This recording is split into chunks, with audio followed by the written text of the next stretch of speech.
The neon sign of Marty's diner flickered weakly in the night, casting a blurred glow onto the rain-soaked pavement like a memory slowly fading. Rachel Moore tightened her thin coat around her shoulders as she stepped out into the cold October air of Brooklyn. Her feet throbbed after 12 hours of standing, and the smell of grease mixed with the faint bitterness of exhaustion still clung to her apron like a second skin. At 2:17 in the morning, the 28-year-old woman, alone and drained, turned into the narrow alley behind the diner, the shortcut she walked every night after her shift. But that night, something made her stop. Beneath the dim streetlight, a man lay collapsed against a brick wall, like something discarded. His expensive suit, soaked through with rain, still held its firm shape, and his polished Italian shoes did not belong anywhere near this worn-down neighborhood. He was unconscious, his face turned to the side, his dark hair plastered to his forehead. Rachel hesitated. This area was no stranger to drunks or addicts. Stopping could mean trouble, but something about this man kept her from walking away. His posture, the cold silence around him, and the thin, thread-like breath escaping his chest made her heart clench. She knelt, calling softly. No response. When her trembling fingers slipped into the pocket of his coat, she expected nothing more than a wallet and a phone. But what she found chilled her to the bone, a genuine leather wallet stuffed with cash and a pitch-black business card. No company name, no address, only a single phone number pressed in gold, and one line of text, for emergency use only. She looked at the man again. A striking face, sun-warmed skin, a man perhaps only a few years older than she was, yet he looked as though he had stepped out of a different world entirely. He was fading in front of her, and she had no time for doubt. Her hand shook as she dialed the number. 1 ring, 2 rings. Who is this? The voice was deep, cold, authoritative enough to send a shiver down her spine. Only 3 simple words, yet enough for her to know this was not like any call she had ever made in her life. I found a man. He's unconscious. His name is Nicholas Romano, she stammered, her heart pounding in her chest. The silence stretched so long she thought the call had dropped. Then the voice returned, sharp as a blade. Where? It was not a question, it was a command. Rachel swallowed hard and answered quickly. In the alley next to Marty's diner, 79th Street in Brooklyn. He can barely breathe. Do not go anywhere. Do not call anyone else. Do not let anyone touch him. I'm on my way. The line went dead. Rachel stared at her phone, her breath thinning with fear. The man had not asked whether she had called an ambulance. He had not mentioned a hospital. He had only given orders, and she, for reasons she could not name, obeyed. Although every watch's rational part of her screamed to run, Rachel remained kneeling beside the stranger, pulling off her coat to lay over his chest to preserve the little warmth he had left. She pressed her fingers to his wrist, searching for the faint, faltering pulse. Hold on. Please don't die, she whispered, her words dissolving into the sound of rain, beating softly against the cold concrete. Then she heard engines, distant but growing. One vehicle, then another, then more. The heavy rumble vibrated through the empty streets like a warning. They were not ambulances, no sirens, no flashing lights. But the engines were steady, powerful, deliberate. Rachel turned, her eyes widening. Headlights swept across the alley, then stopped. Several figures in dark clothing stepped out, their movements quick and controlled. And at their center, a tall man with salt and pepper hair, a hard face, and eyes that seemed to pierce straight through the night, walked toward her. In that moment, Rachel knew that the instant those vehicles stopped, her life had been marked.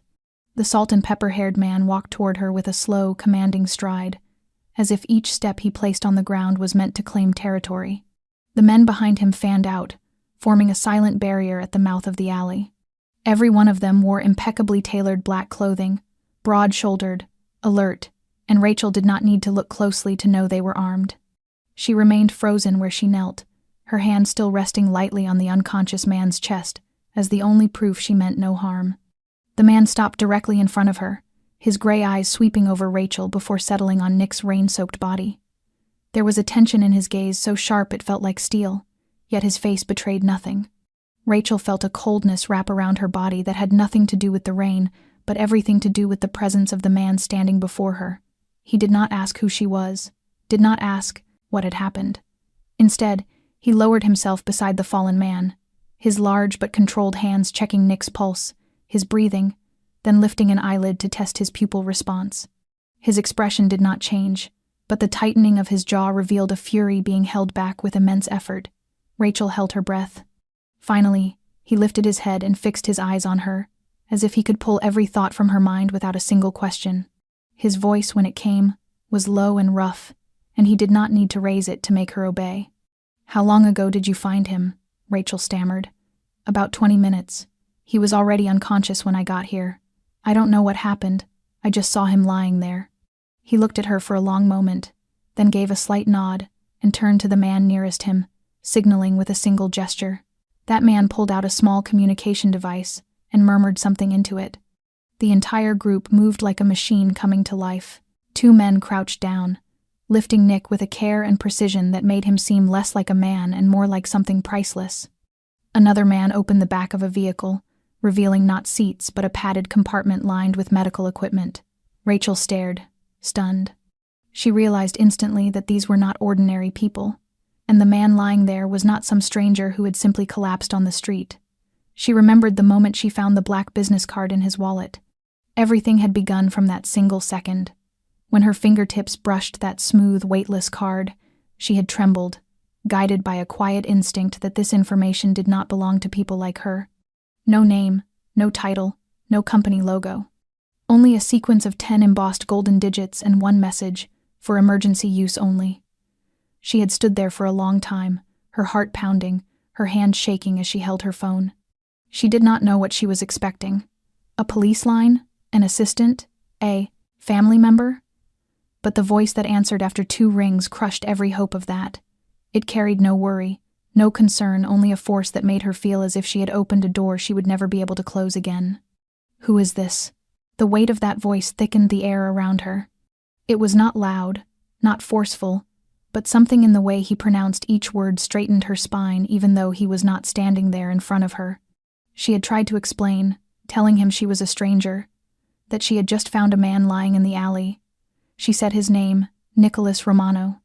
And when she spoke that name aloud, something on the other end of the line shifted. The silence stretched so long she almost hung up, until his voice returned, lower, sharper. Where? She gave the address. He did not ask another question, did not wait for details. He spoke only 3 commands. Do not leave. Do not call anyone else. Do not let anyone near him. Then the line went dead as if he had never existed at all, except for the heavy pressure that remained sitting in her chest. Now, with him standing before her in flesh and blood, Rachel understood one thing without question. The man was Vincent Romano. And that midnight phone call had pulled her into a world no one in this neighborhood would ever dare to meet eye to eye. The rain grew heavier as the vehicle doors slammed shut behind her, the sound echoing off the brick walls like cold drum beats warning that something irreversible was unfolding. The gray-eyed man, his presence as solid as forged iron, stood straight as he looked down at Nick, his gaze controlled and distant enough to make Rachel feel impossibly small, simply sharing the same space. No one spoke. No introductions were needed. Even though she had never seen him before, she knew this was the man she had called, the man who issued orders like a wartime commander, and she, without understanding why, had obeyed him completely. Vincent Romano. His eyes swept across her, again, lingering a fraction longer this time. It was not anger, not warmth, but the assessing gaze of someone accustomed to deciding who deserves to keep breathing.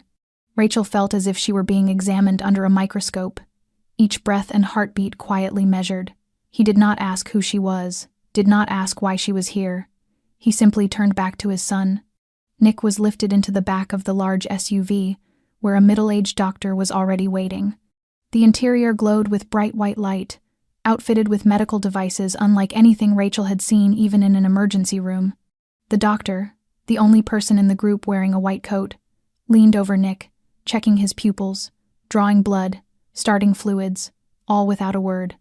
Rachel stepped back, both to stay out of the way and to steady herself, trying to accept what she was seeing. Part of her still could not believe any of this was real.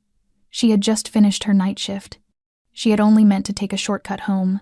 Instead, she now stood among men who looked like they had walked out of a Mafia film, in front of a man who felt like the real thing. watching his son receive treatment more advanced than anything available in a public hospital. A sharp gust of wind swept through the alley, carrying the sterile scent of medical supplies from the SUV and the faint smell of gunpowder from the clothes of the men surrounding her. Rachel glanced around. No one else was there. The whole neighborhood felt as if it were holding its breath. Windows dark, no curious faces, not even a barking dog. As though everyone already knew better than to witness what was happening. One man, perhaps the closest aide, approached Vincent and whispered something. She could not hear the words, but she saw Vincent nod once, barely noticeable, then turn toward her. When he spoke, his voice was not loud, yet it pressed the air flat around them. "When did you find him?" Rachel steadied herself. "About 20 minutes ago. When I saw him, lying there, he was already unconscious. I checked his wallet and called the number on the card. I didn't know who anyone was." She repeated herself like it was a defense, though she knew it would not matter. Vincent did not react for several seconds. Then he stepped closer, so close she had to tilt her head back to take in his face. His eyes felt like they stripped everything bare. "You did not take the money." It was not a question, simply something he needed, confirmed. Rachel shook her head. "I only wanted to help. He could barely breathe. I couldn't leave him there to die." Vincent closed his eyes for the briefest moment, just long enough to mask a flicker of emotion, then opened them again. He did not thank her, did not say he believed her. He simply turned to his aide and spoke one short command. "Record her name, Rachel Moore." She heard her name repeated by his aide, spoken as if being entered into a file. Nothing more. And in that instant she understood. He forgot nothing, forgave nothing, but he also overlooked no one who had saved his son's life. Not even an anonymous diner, waitress from a small corner of Brooklyn.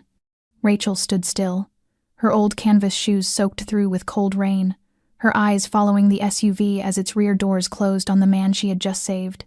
None of the men around her rushed. Not a single one showed panic. Every movement was precise, controlled, practiced, as if this was not the first time they had dealt with life and death.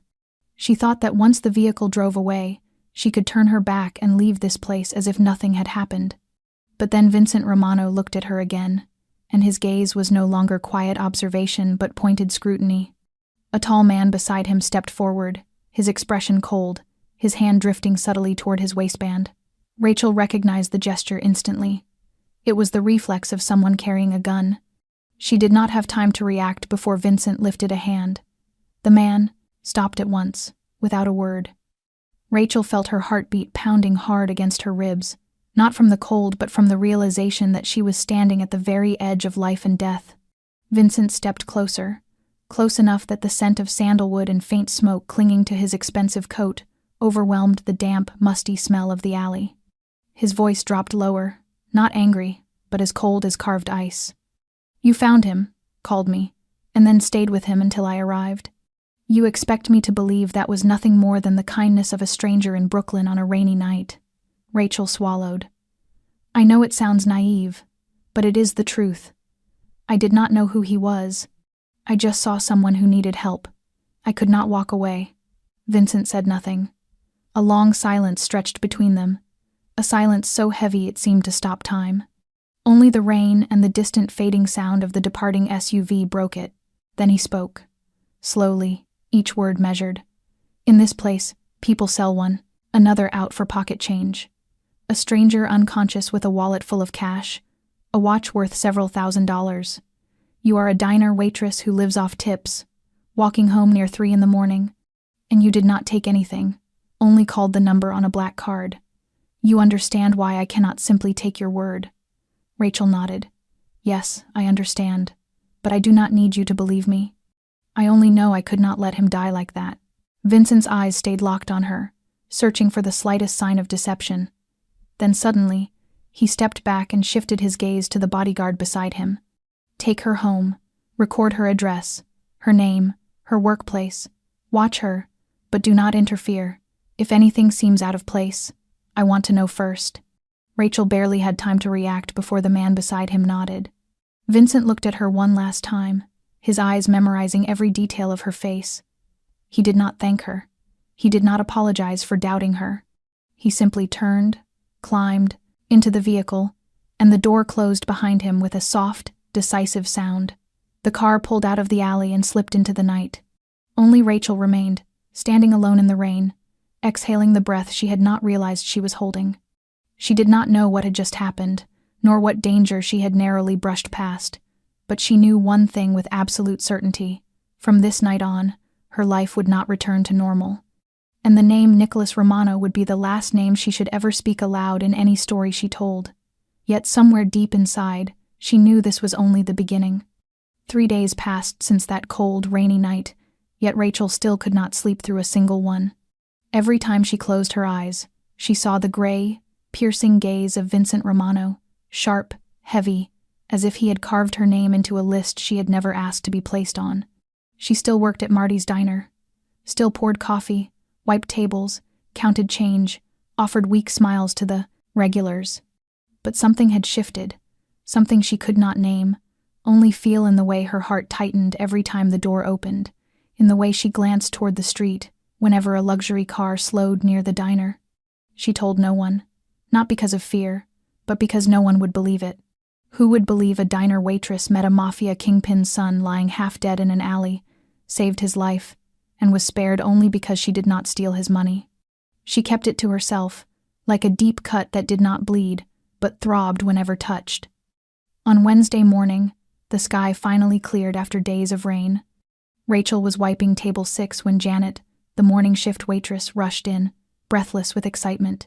"Rachel, someone's waiting for you at table 12. And good Lord, you should see the car he drove, worth more than my entire life."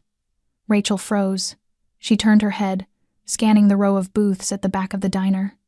At table 12 sat a man, straight-backed, holding a coffee cup with the ease of someone who belonged in far more polished places than this. His dark hair was neatly combed, his charcoal gray suit fitting his frame with quiet elegance. But it was his eyes that made Rachel stop. She had seen them before, when he lay unconscious in the rain, and now, open and focused, they carried a warmth she had not expected. Rachel walked toward the table slowly, each step heavier than the last. When she reached him, the man stood, a faint smile touching his lips. Rachel Moore. His voice was deep, smooth, touched with the cadence of someone who had studied in places far from Brooklyn. She stopped, still unsure whether she was imagining him. I am Nicholas Romano. The man you saved," he said, his gaze never leaving hers. "I need to speak with you." She glanced around and caught Janet pretending to wipe the counter while staring unabashedly. "I'm working."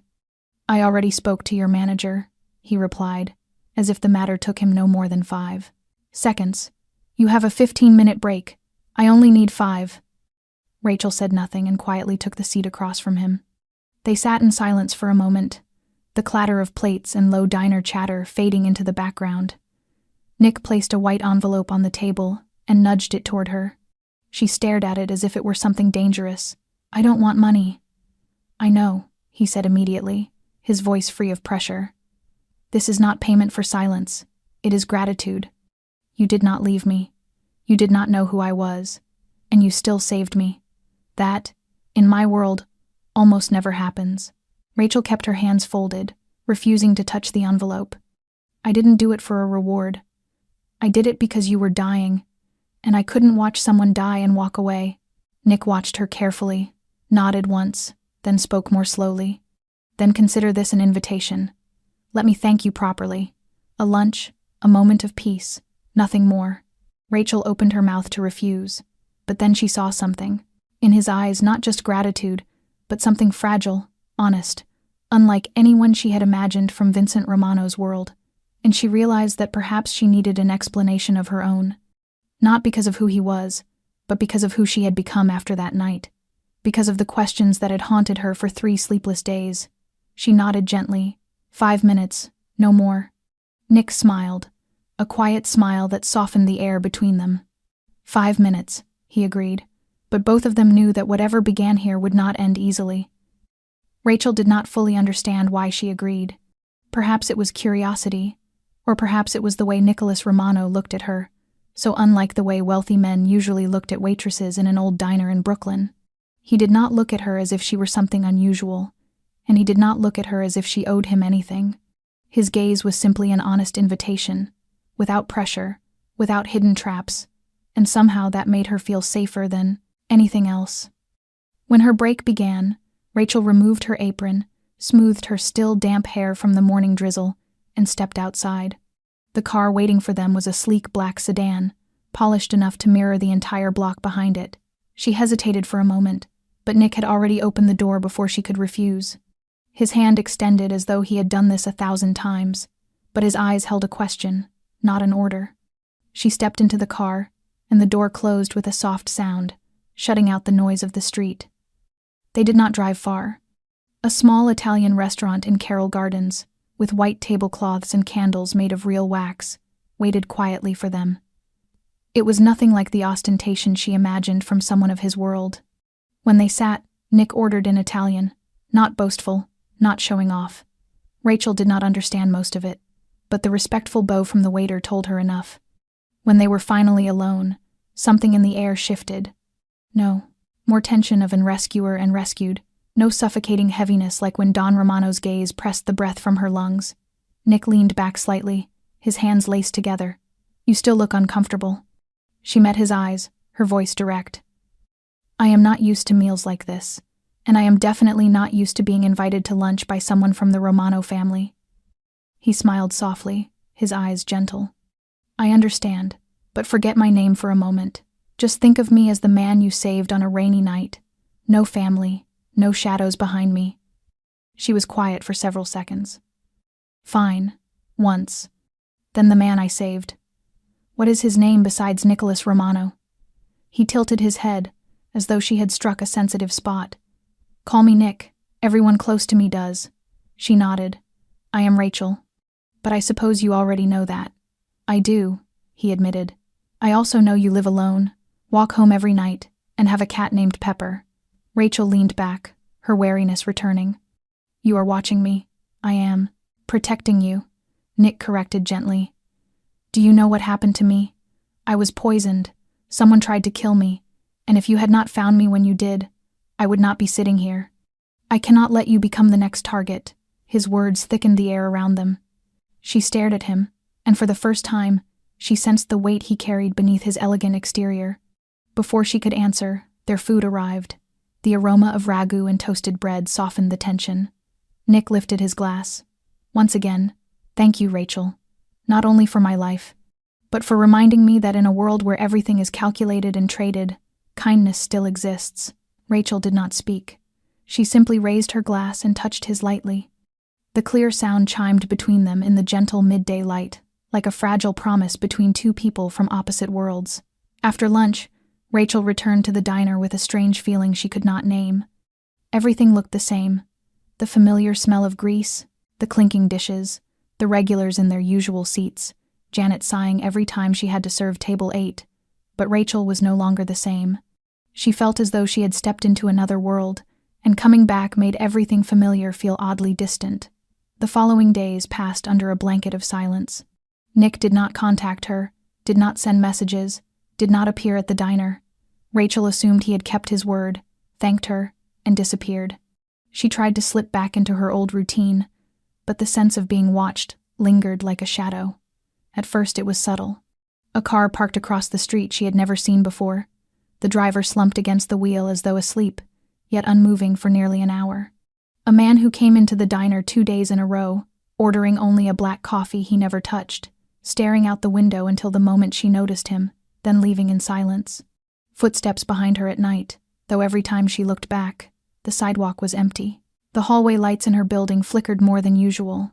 A bulb loosened as if someone had stood beneath it just moments before she walked in. Rachel told no one. She had learned one thing from that rainy night. Sometimes speaking aloud does not make things safer. She began changing her route home, sometimes walking an extra few blocks before looping back, just to be sure no one followed. But the unease never left. One evening, as Rachel cleared tables after closing, Janet glanced out the window, then turned to her with a whisper edged with concern. "Rachel, do you know that man?" Rachel looked up. Through the glass, she saw a figure standing across the street. A long gray coat, hood pulled low over his face. He did not move. He did not shift his weight. He simply stood there with his hands in his pockets, as though waiting for someone. Rachel's stomach tightened. She did not respond. A part of her wanted to believe it was coincidence, a passerby, a homeless man avoiding the wind, but instinct told her otherwise. When she finally turned away, his gaze met hers through the glass, cold, hollow, empty. And then he walked off toward the alleyway at the end of the block and vanished into the darkness. That night, Rachel could not sleep. Every sound in her small apartment made her flinch. She locked the door twice, wedged a chair beneath the handle like she had seen in movies. But what frightened her was not what she could hear. It was what she could not. The sense that someone was waiting for the exact moment she stopped paying attention. In the dark, she thought of Nick, of what he said that day, that he had been poisoned, and that she might be the next target. She had assumed he was being overly cautious, overly protective. But now, when every step outside her door made her blood run cold, she realized he had not exaggerated. She had been pulled into a game where she did not know the rules, where she had no allies, where mistakes could end lives. And whoever was watching her, they were not doing it for amusement. Rachel did not remember what time she left the diner that night. Only that Brooklyn felt emptier and colder than usual. The wind scraped through the low buildings, stirring dried leaves that rattled at her feet like they were running from something too. She tightened her collar, her eyes scanning her surroundings with the instinct she had developed since that night. She had changed her route again, avoiding quiet streets, sticking to brightly lit corners and traffic cameras. But tonight it did not help. She knew she was being followed.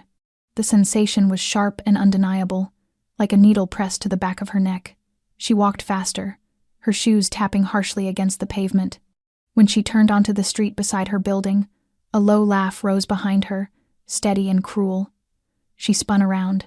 3 men stood at the mouth of the alley. None of them spoke at first.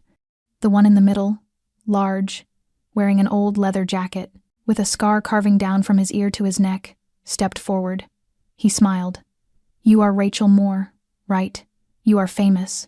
She did not answer, instinctively backing away, but the other 2 had already moved behind her. One reached toward his jacket, where anyone in Brooklyn knew a knife or gun could be hidden. She gripped her bag tightly, eyes searching for an escape. "You do not have to be scared, sweetheart," the scarred man said, as if talking to a friend.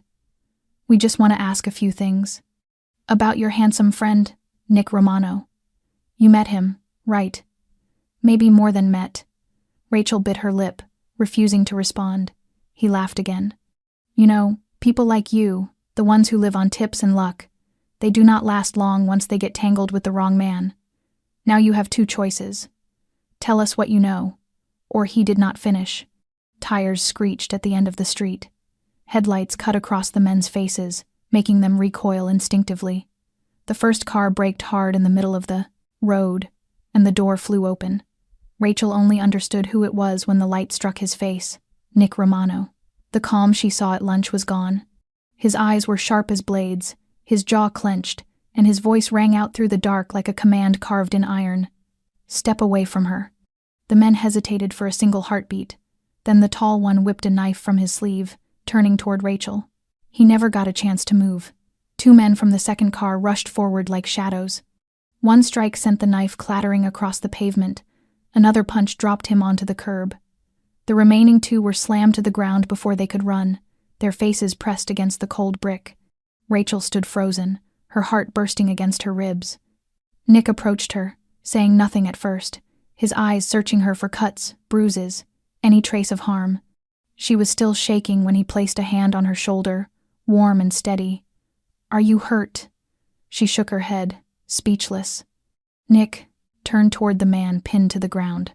"Tell Malkov that if he touches her again, I will not warn him twice.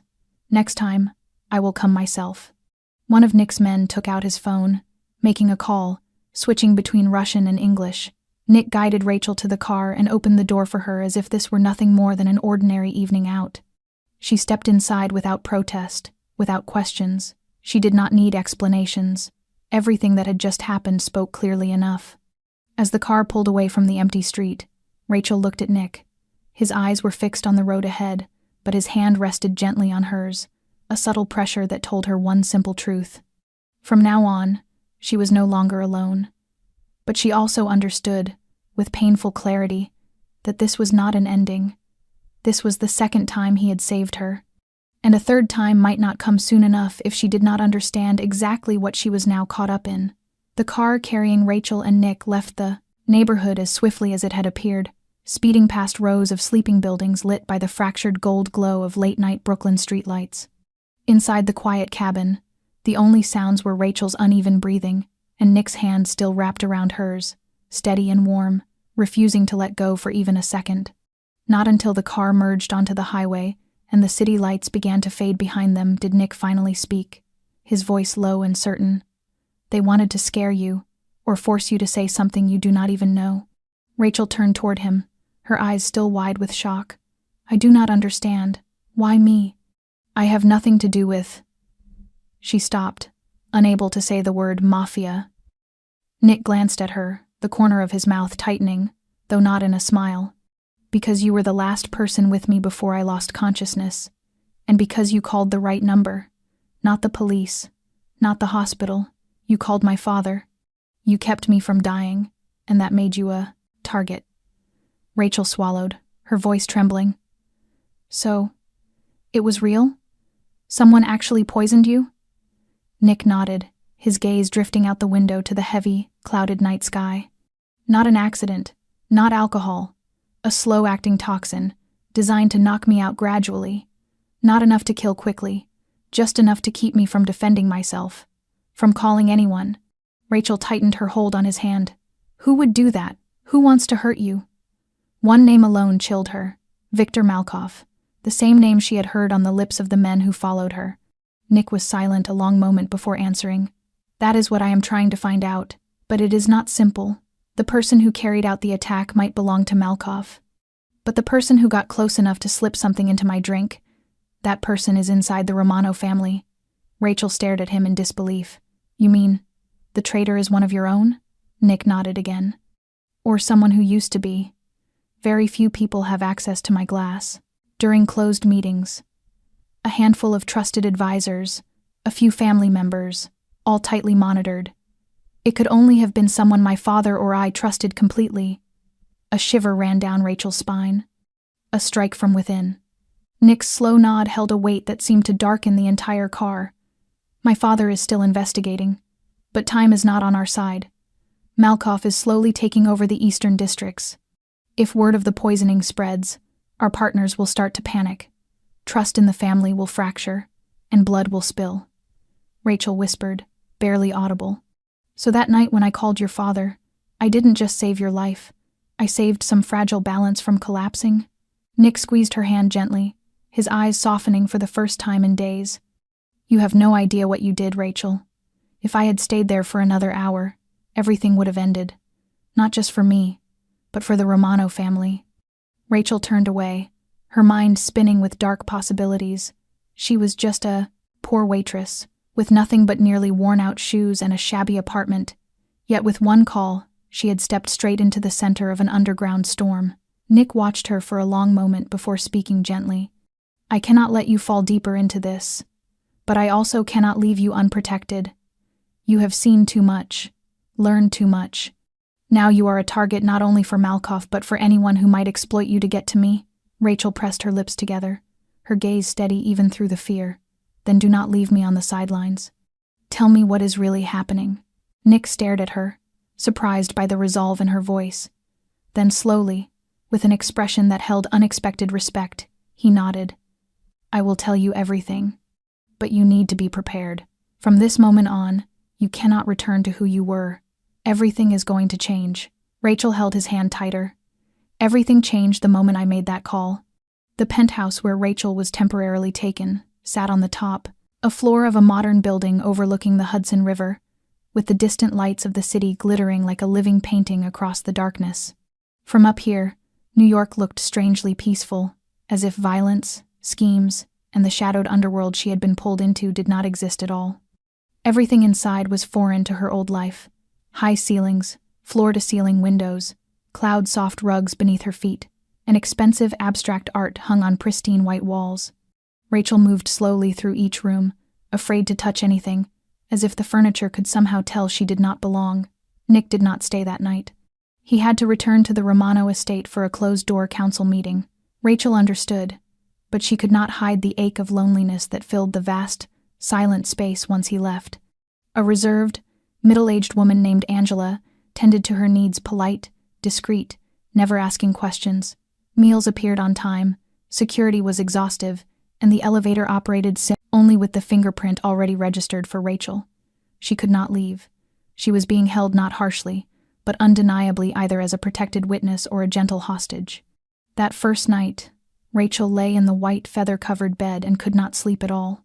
Every small noise startled her, the wind rattling the windows, the hum of the air conditioning, even the faint taps from the hallway. She imagined the men who followed her standing just outside the door, imagined Victor Malkoff planning a new way to reach her. When she closed her eyes, she saw Nick lying unconscious in the rain. She saw Don Romano's cold gaze, heard his voice, sharp as a blade. "If I hear your name again, there will be nothing left to identify." The nights after were no better.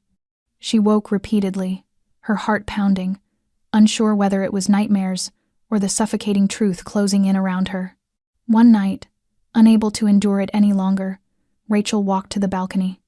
The wind tore at her hair, freezing against her skin like hands gripping her between two worlds, and she wept, the first tears she had shed since that fateful night, not because she was afraid, but because she no longer knew who she was. She was no longer the poor waitress in Brooklyn, yet she did not know whether she could belong to the world Nick lived in either. The next morning, Nick returned. He entered quietly, exhaustion etched across his face, his shirt still carrying the faint scent of smoke and tension. Rachel stood at the counter making coffee, and when she looked up at him, their eyes met with the understanding that something between them could no longer be easily undone. Nick stepped closer and placed a hand on her shoulder, his gaze gentling. "I am sorry for leaving you alone so long." She shook her head lightly. She knew he had no other choice. Nick told her the internal investigation was intensifying, but no one dared name the traitor yet. His father had become more suspicious than ever, every meeting recorded, every family member monitored. In that world, a single mistake could cost a life. Rachel stared into her steaming cup, her voice soft. "And what about me, Nick? Am I a danger to you?" Nick did not answer right away.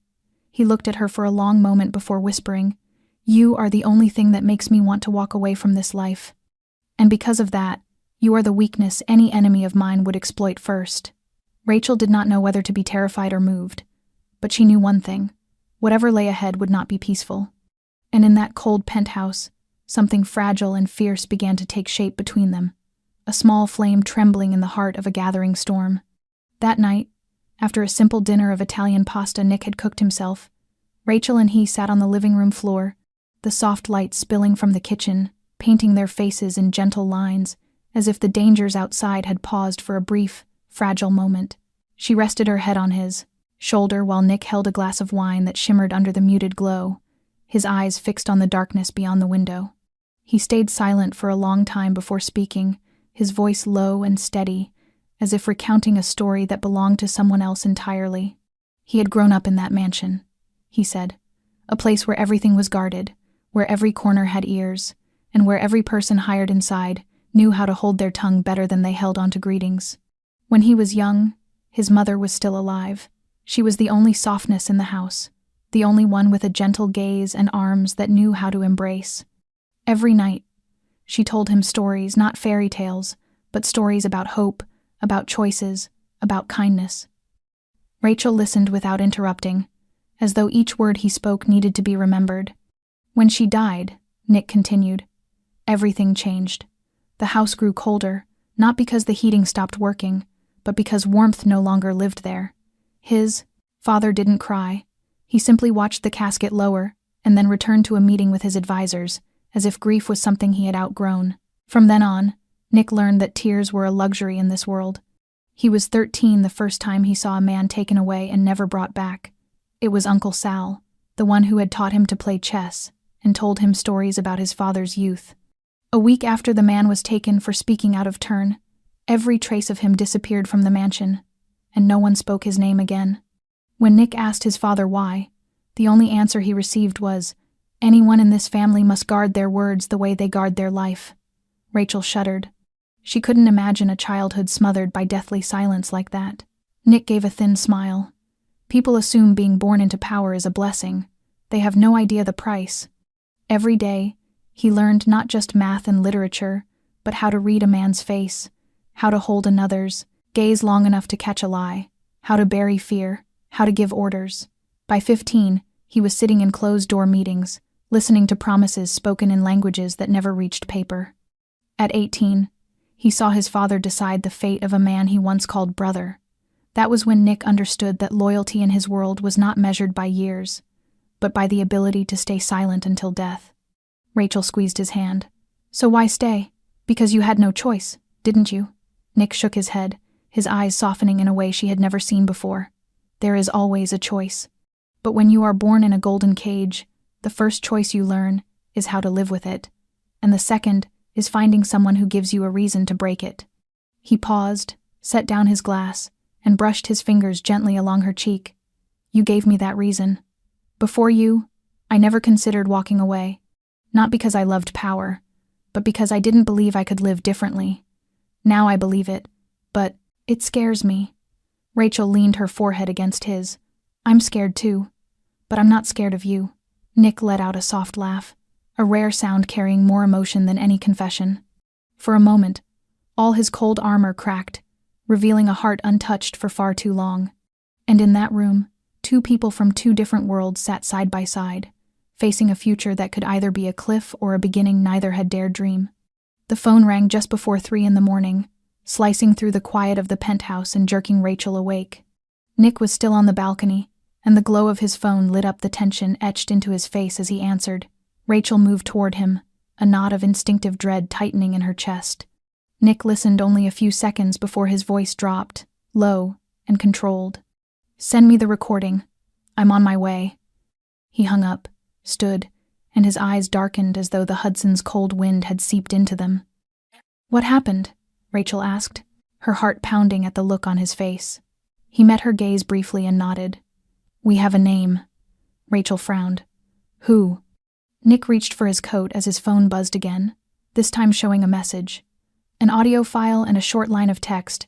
Tony Recchi. Back meeting room at Club Vesuvio, 212 A.M. No doubt. Nick opened the recording, turned the volume low. A deep, hoarse voice spilled out beneath static and clinking glasses. Malkoff wants him gone. I did my part, made sure the dose doesn't kill right away, just knocks him out for a few hours. The rest is up to you. Rachel had never heard the voice before, but Nick had. He froze, his entire body going still. Tony, he said, repeating the name with a bitterness that scraped at his voice. He held me when I was little, taught me boxing, taught me how to tie a tie, and he poisoned me. Rachel tightened her hand around his arm. Are you sure? It could be edited. It could be fake. Nick shook his head, eyes locked on the screen. His voice, his inflection, the nickname he uses for my father. There's no mistake. He turned to Rachel, his expression wavering as though he was holding himself together by force. This is not just betrayal. This is a blade straight to the heart of my family. Rachel wanted to hold him, to tell him he wasn't alone, but she knew words right now would crack something delicate inside him. Nick called Don Romano, the exchange brisk and icy. We have proof. I'm bringing it in. On the other end, only one sentence replied. Clean it up. Nick hung up, then turned back to Rachel. I have to go. I'm going with you, she said immediately. No, he objected, but she met his eyes unflinchingly. You told me that if I want to be with you, I need to know all of it. I've seen your heart. Now I need to see everything else. Nick exhaled, long and heavy, then nodded. They left the penthouse before dawn. On the drive to the Romano estate, neither spoke. Both understood this confrontation wasn't merely unmasking a traitor. It was a purge among men who once called each other family. And after tonight, nothing would remain the same. The heavy steel door to the basement creaked open, its sound cold and metallic, the kind that signaled a ritual no one wished to witness. Rachel followed Nick down the steps, her palms slick with sweat despite the freezing air that felt like it could crystallize her breath. Yellow light flickered weakly, revealing men standing in a circle around a single metal chair placed at the center of the room, where a middle-aged man was strapped down with leather belts, head slumped low, streaks of gray tangled with sweat and dried blood. Tony Recchi, the man once called uncle by the Romano family, now little more than a broken body awaiting judgment. Don Romano stood at the front, calm and composed, as though preparing for a business negotiation rather than addressing treason. Marco stood beside him, along with several familiar faces Rachel had seen around the mansion. Every gaze shifted to Nick as he entered, not because he was the victim, but because he was the heir, the one standing at the line between emotion and duty. Don Romano signaled, and two men hoisted Tony upright. He slowly raised his head, eyes bruised and glassy under the flickering light. When he saw Nick, he let out a twisted smile, pained but unapologetic. "Hey, kid," Tony rasped. "You made it.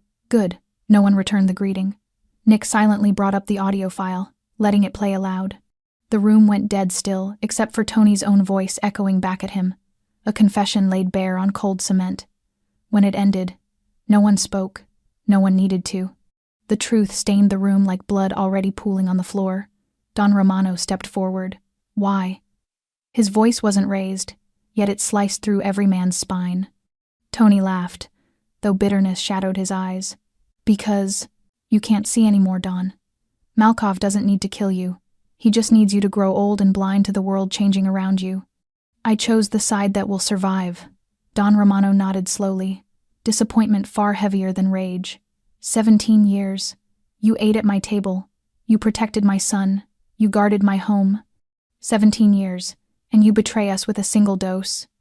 Tony shrugged, his tone chillingly calm. "I didn't kill him. I only helped him sleep a little longer. If he hadn't woken up, maybe it would have saved him from inheriting a kingdom already rotten." Rachel felt Nick's hand clench, but he remained silent, his stillness heavier than an outburst. Don Romano looked at his son. "Your decision." Nick stepped forward, his voice steady, his eyes no longer conflicted. "You were one of my best memories, but you destroyed all of it yourself. And in this family, betrayal doesn't get a second chance." Marco moved without instruction. He nodded once. Two men stepped up. Tony didn't resist. When the gunshot echoed, Rachel shut her eyes, her whole body trembling. No one spoke afterward. Tony slumped forward, blood tracing a slow path across the cold concrete. Rachel felt her lungs tighten, not from fear, but from witnessing the stark brutality of the world Nick belonged to. And for the first time, she understood she was walking deeper into a path with no exits, where goodness alone could not save anyone. As they left the basement, Rachel gripped Nick's hand. His was ice cold, but his hold was firm. Neither said a word, but in their heavy steps, something had become painfully clear. From this moment on, Rachel was no longer standing outside his world. She had chosen to stay, and the cost of that choice was only beginning to reveal itself. Rachel sat in silence beside Nick on the drive back to the penthouse, her heart still pounding from everything she had witnessed. She stared out the window as the streetlights smeared themselves across the glass, casting alternating bands of brightness and shadow over her face, like the reflection of two worlds she now found herself trapped between. Part of her wanted to scream, to run, to claw her way back to the little diner, to the familiar rhythm of greasy plates and predictable worries. But another part, quieter, deeper, knew she had stepped into a game with no exit. Nick wasn't speaking, his hand still holding hers gently, but she could feel the tension coiled tight beneath his skin. She knew that this time, unlike before, he couldn't simply protect her from afar, couldn't keep her safe by keeping her outside. When they entered the penthouse, Nick closed the door behind them and let his gaze settle on her, heavy with thought. "You need to understand something," he said, his voice low and steady. "From now on, you can't go back to the life you had." She swallowed hard, trying to steady herself. "Why not?" Nick walked through the living room, opened the Dasta liquor cabinet, poured 2 glasses of whiskey, and set one in front of her. Standing close, his eyes fixed on hers. "You've seen what this world really is. You saw betrayal, cruelty, and how my family deals with disloyalty. Now you're part of it, whether you want to be or not." Rachel took the glass with trembling fingers. The warmth of the whiskey soothed her throat, but did nothing to calm the sense of being cornered. "You can choose not to go deeper," Nick continued, "but that won't keep you safe. Anyone who knows you were there, who knows what you saw, is a threat. If you want to live, You have to stand within the circle." She stared at him, wide-eyed, unable to speak. She wanted to fight back, to insist she didn't belong here, that she was just a waitress from Brooklyn. But when she looked into his eyes, Rachel saw the truth. The choice she thought she had was nothing more than an illusion. Nick stepped closer, placing a firm but gentle hand on her shoulder, the weight of his touch grounding his words. "I'll protect you," he said quietly, "but I can't eliminate the danger. You have to decide stay on the outside and become a target, or accept what this is and learn how to survive it without losing who you are." Rachel drew a long breath and looked out the wide window, the city lights glowing like scattered stars below the darkness, then turned back to him. She understood there was no turning back. She had crossed into a world where one mistake could cost her life. And despite her fear, despite the rush in her chest that felt like a trapped bird, she felt something unfurling inside her, a tremor of courage drawn from the trust Nick placed in her, a kind of faith she had never received from anyone before. She inhaled slowly, letting her voice break just slightly as she spoke. "I'll stay." Nick's expression softened at the edges, a faint smile touching his lips though his eyes remained solemn. "Good. But remember, every choice now has consequences. There's no room for fear or hesitation." Rachel felt the full weight of those words sink into her, a blend of terror and new strength washing through her. Her life had shifted, and she knew she was no longer the diner waitress Rachel Moore of Brooklyn. She had become part of the underworld, a place where love, trust, and survival were measured by courage and clarity. And when she spoke those words, agreeing to stay, an uncanny stillness settled over the penthouse. New York still shimmered below them like a vast net of light, but inside the room, time seemed to slow. Nick sat beside her on the couch, the distance between them narrowing to a breath, the warmth of his body bleeding through his shirt and into her. "I never wanted you to live like this," he murmured, barely louder than a sigh. "No one should have to sleep with one eye open." Rachel pressed her lips together. "But it's your world." Nick shook his head slowly. "It's the world my father built, not mine." The words struck her deeply. For the first time, she saw Nick not as an heir, not as a strategist hardened by danger, not even as a man holding himself together under generations of duty. She saw someone desperate for freedom. "I've wanted to leave for a long time," Nick admitted. "Since my mother died, since Uncle Sal disappeared, since I realized that loyalty in this family cuts both ways." He gently touched her wrist, as if asking permission rather than claiming possession. "But I never had a reason to walk out of that golden cage. Nothing to walk toward." His gaze held hers, steady and tender all at once. "Until you." Rachel's breath caught. "Nick, I'm serious," he said, cutting her off softly.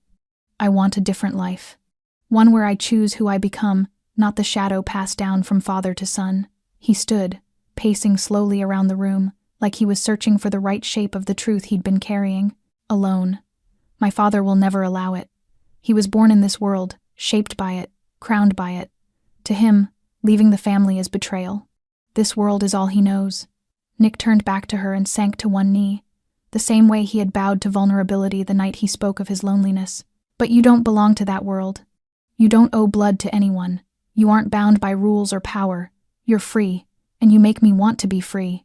The air thickened around her, her heartbeat loud enough she feared he could hear it. "What do you want?" she whispered. Nick took her hands. "To leave New York, to leave all of this, to start over somewhere quiet, a small town somewhere no one knows our names. I have enough money for both of us to live comfortably. I could open a garage, a cafe, anything untouched by darkness. And you could live the life you deserve." His voice brimmed with hope. But Rachel's eyes flashed with a different truth. "Your father won't. Let us go." Nick froze, then nodded. "No, it won't be easy. It might be dangerous. But I've been planning this for years. I have an exit route, loyal people outside the city, a 3-step plan to disappear." Rachel blinked in disbelief. "Why tell me all this now?" Nick looked straight into her, his voice quiet but unshakable. "Because if you say no, I'll still get you out safely, but I'll stay behind. And if you say yes, we leave together." Tears warmed her cheeks. She had spent her whole life scraping through uncertainty, but never had she faced a choice so vast between love, danger, and the promise of a new beginning.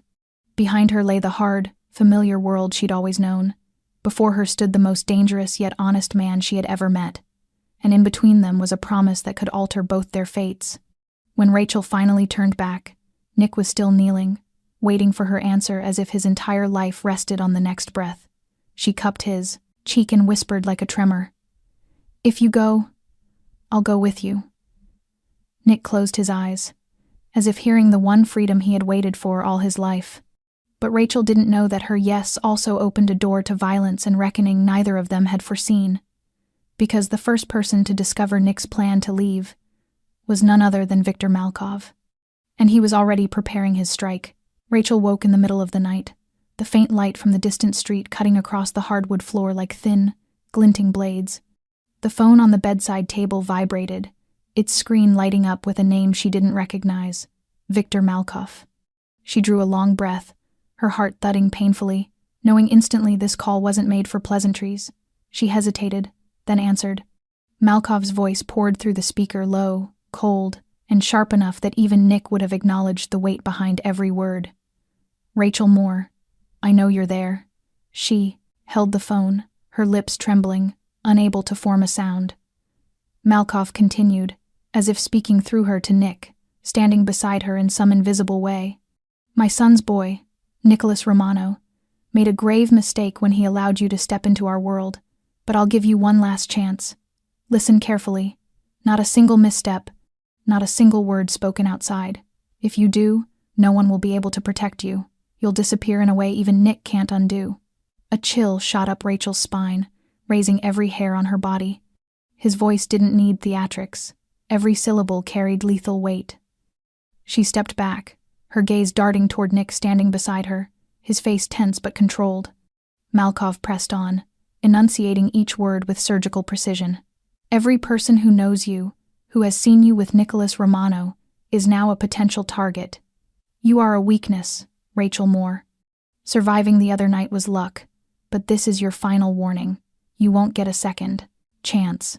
Rachel said nothing as a suffocating tightness crept up her throat, her blood turning to ice. She knew in this world, Victor Malkov's warnings weren't threats, they were truths already set in motion. Malkov continued, his calm tone carrying devastating force. "Nick Romano can be protected by his family. You cannot. One wrong move, one careless word, intentional or not, and it is over." Rachel swallowed hard, eyes wide, fingers gripping the phone. Only now did she fully grasp that leaving with Nick wasn't a romantic escape, it was the biggest wager of her life. Hesitation meant death. Malkov's voice cut through her spiraling thoughts. "Remember this well. This is your last chance to live. I won't call again." The line went dead, leaving a cold, empty ringing in her ear. She stood frozen, the phone still pressed to her hand, her body numb. Nick stepped close, placing a steady, warm hand on her shoulder. He didn't speak. He didn't need to. His eyes held both, fear and unwavering resolve. Rachel looked at him as tears slipped down her cheeks, realizing they now stood on the razor-thin line between life and death, between freedom and control. From this moment on, every decision needed to be weighed like fate itself. There was no going back, no standing on the sidelines. She'd stepped too far, and from here on, Nick Romano's world was the one she would have to live in, face, and fight through if she wanted to survive. The only direction left was forward. The large meeting room in the Romano estate held a heavy, suffocating quiet, the crystal chandelier casting shards of light over the polished wooden table where every member of the family now gathered. Rachel stood quietly in the corner, watching, her heart beating with a strange blend of fear and curiosity. Nick sat at the center, shoulders squared, his gaze unwavering as it met his father's. Don Romano stood at the head of the table, embodying a calm so chilling it commanded absolute obedience. The capos, advisors, and extended family members sat along the sides, none daring to move too quickly, each fully aware of the gravity of this meeting. Don Romano began, his voice low and measured, each word dropping like a verdict. "Victor Malkov is expanding his influence. Poisoning my son was only his first step. We cannot afford hesitation." Nick listened, his eyes darkening for a moment with sorrow before hardening with resolve. Standing near him, Rachel could feel the tension filling the room like a rising tide, each breath carefully drawn. Don Romano continued, pointing toward the men gathered. We secure the Eastern Territory. Every partner, every connection must be verified. And internally, we investigate everyone. There will be no tolerance for disloyalty, Nick added gravely. We must determine who still stands with us and who is a threat. What happened with Tony Recchi is not an isolated case. Malkov isn't simply undermining our power, he's planting doubt in the heart of the family itself. Rachel's pulse quickened. She had never been in a room like this where every glance was a calculation, every shift of posture, an unspoken message, where power felt like a living thing hovering over them all. Don Romano nodded, his tone like cold iron. We prepare every contingency. From this moment, any action taken without authorization will be dealt with severely. There is no room for mistakes or sentiment. Nick turned, his gaze flickering to Rachel in a brief but weighted moment, silently reminding her, this was no game. No fantasy, this was a world where one misstep meant blood. Rachel felt the pressure tighten in her chest, yet something inside her steadied. She believed in Nick, this man who stood so firmly in the center of darkness but still tried to shield her from it. The meeting lasted for hours. Every scenario discussed in brutal detail how to contain information, coordinate forces, prevent internal betrayal, and prepare for Malkov's next moves. Rachel drifted toward the window, looking out at the vast city glowing with quiet innocence. But inside her, everything churned with the understanding that innocence was an illusion. When the meeting ended and Don Romano retreated to his private study, Nick placed a firm, steady hand on her shoulder. We're heading into a real war, he said gently but with fire beneath his words. And you'll need to know how to survive in it. Rachel nodded, knowing there was no turning back, no safe harbor. She would walk beside Nick, learn to navigate the harsh and ruthless world he was born into, and stand her ground beside him. And in that moment, she understood something clearly. The storm wasn't coming, it was already here, and it would define not only the fate of the Romano family but the future she and Nick had chosen to risk everything for. That night, the Romano estate lay submerged in a thick, suffocating darkness, broken only by the faint, flickering glow of security lights scattering small patches of brightness across the stone courtyard. Rachel stood on the second-floor balcony, her eyes fixed on the garden below where silhouettes moved silently among the shadows, a creeping unease tightening every muscle in her body. Nick stood behind her, his hand resting on her shoulder, yet even his steady presence couldn't chase away the dread curling around her ribs. A sudden crash erupted from the southern gate as the heavy metal door flew open under brute force, and several masked men charged into the grounds. Police or rescuers, no. Rachel recognized it immediately. These were Victor Malkov's men, the assassins sent to take Nick down and shatter the Romano family's power. She stepped back, heart pounding as if trying to escape her chest, her foot slipping slightly on the damp floor. Nick's voice cut through the panic, sharp and commanding as he signaled the guards and his most trusted men. They were prepared, but the attackers moved faster than expected. A smoke grenade detonated near the staircase, sending thick, white clouds billowing through the air. Rachel inhaled sharply, choking, unable to see anything beyond dark shapes moving through the fog. She heard screams, the mechanical clicks of weapons, the thunder of gunfire ripping through the night, and for a moment it felt as if the entire mansion trembled with each blast. One of the intruders materialized in front of her, a knife gripped in his hand, his eyes burning with violent intent.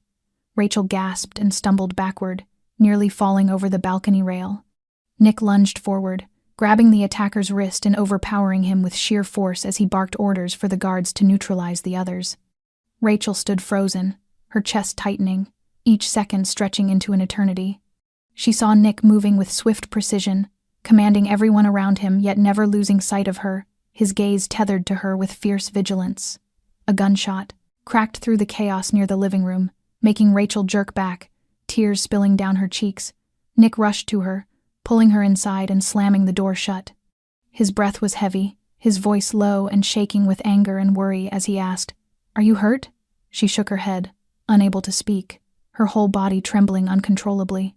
Nick cast a quick glance through the window, spotting the dark vehicles and figures navigating the courtyard. This was a coordinated assault, not a random strike. He signaled his men again before turning back to her, his voice firm yet gentle. "We'll get out, but you have to trust me." Rachel took a deep breath, trying to steady herself. She knew that whatever life she once had was gone forever, Nick guided her to the basement, where a hidden exit, known only to the Romano family, waited, his eyes never leaving her. They stepped into the narrow passageway, just as the roar of engines and frantic shouting filled the grounds above, the chaos so close she could feel death brushing past her shoulder. Nick pulled her into the waiting car, started the engine, and the sedan sped into the night, leaving behind the echoes of explosions, smoke, and darkness. Rachel felt her whole body trembling, but when she looked at Nick, she saw a strange calm in his eyes, a fierce steadiness that had saved her life once again. And as the car sliced through the darkened roads, she understood with chilling clarity that there was no safe place left in the world for her anymore, only Nick, and the path they had chosen together, where love and survival were forever intertwined with danger and war.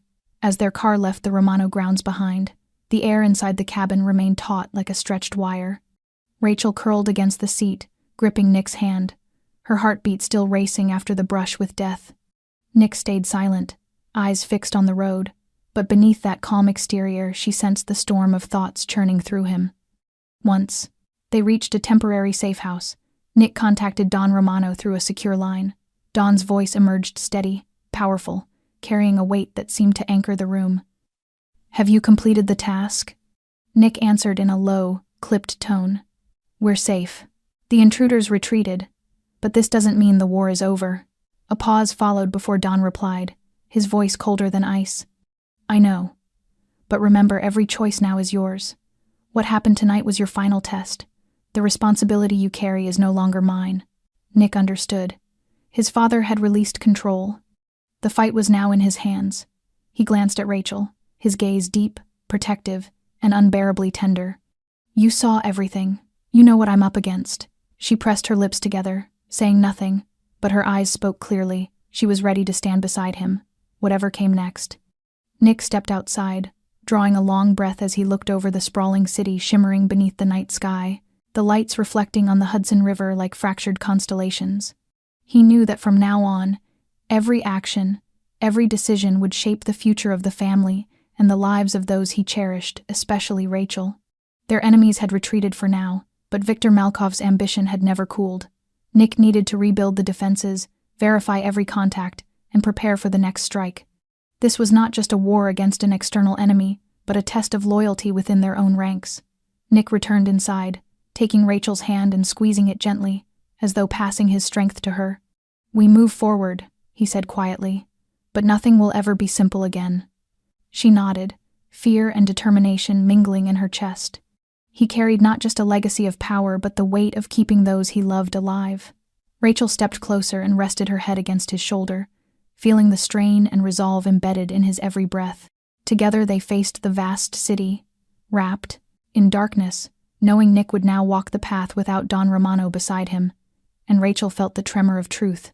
This journey ahead would test them in ways they could scarcely imagine.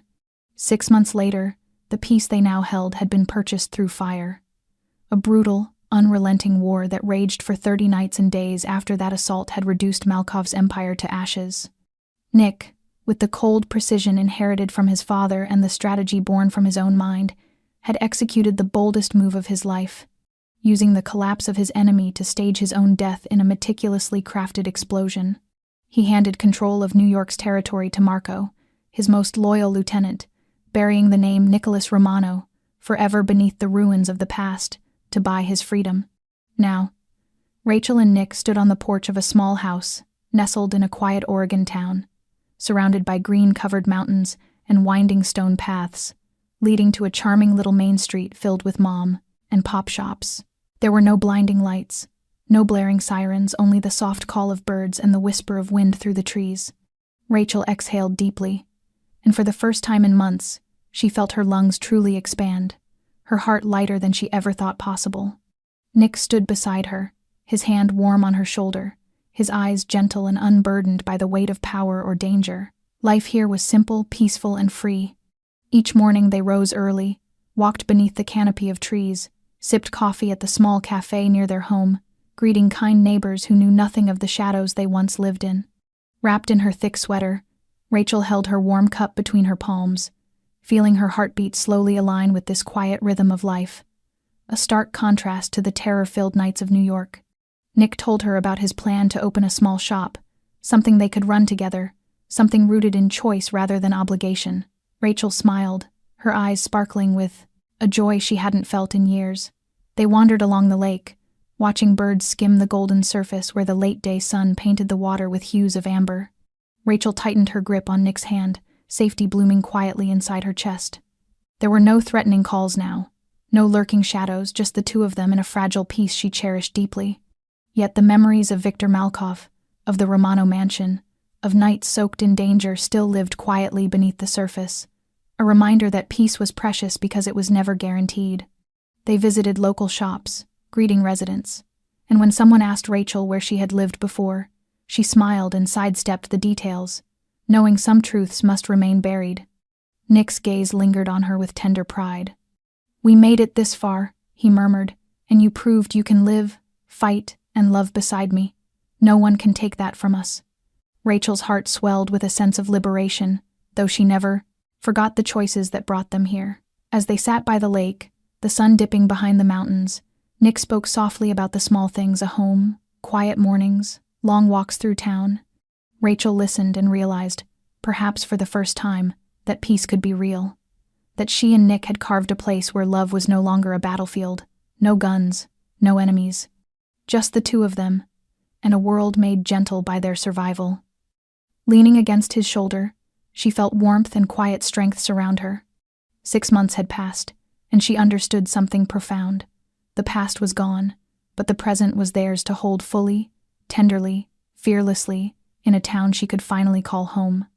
And from their story, we learn something essential. To dare to live, to choose, and to protect what we believe in is how we transform the impossible into truth, how we uncover meaning and value in our lives. If this story touched your heart, don't forget to subscribe to our channel, like, and share so you won't miss the meaningful videos we post each day. We hope to hear your thoughts, your emotions, reflections, and how this story resonates with your own life. Share from the heart. We welcome it all. Thank you for watching, and we'll see you in the next video. Wishing every one of you health, joy, and peace each day. Goodbye for now, and until we meet again in the next story.